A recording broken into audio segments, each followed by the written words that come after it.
यहाँसम्म हुनुपर्ने क्या के भयो भयो भइरहेको तपाईँले कति वर्ष भयो यस्तो काम गरेको? हजुर तपाईँले यस्तो काम म गर्नु भाइ भन्दाखेरि भाइ बच्चादेखि जमी काममा गएँ भाइ बच्चादेखि नै? 12 वर्ष जस्तो। अहिले कति वर्ष भयो? साल उमेर कति साल भयो? उमेर मेरो 50 50। 50 भयो। भनेपछि तपाईँ त 50 को 2 कम छ अहिले। भनेपछि 30-32 वर्ष भयो यस्तो काममा लाग्यो। पहिला जमी काम गरेँ मिस्त्रीलाई कति कुटाइ खाएँ कति मार खाएँ मैले यस्तो गरेँ मैले यस्तो मसला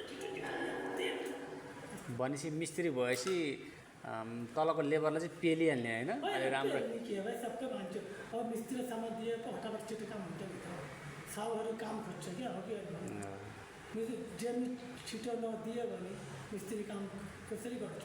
फेरि यस्तो नि त ज्यामीलाई मिस्त्री अलि हेप्छ पनि ठुल्ठुलो कुरोमा हेप्दैन।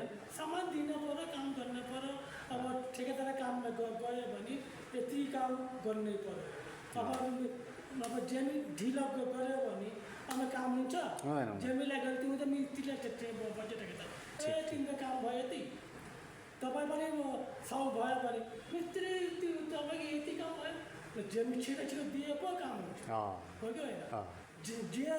जेसीका दोष मिस्त्री मात्रै हुन्छ क्या। दोष त मिस्त्रीले हुन्छ नि, ठुलो हो नि त उसले, फेरि सबै कामको जिम्मा ल्या हुन्छ। अब जमी मजा आएर मसला फटाफट दियो भने फटाफट काम पनि हुन्छ हो कि? यो पनि किन सबै कामदार मान्छे हो त्यो पनि छिटै आएन भनेपछि पहिला यहाँ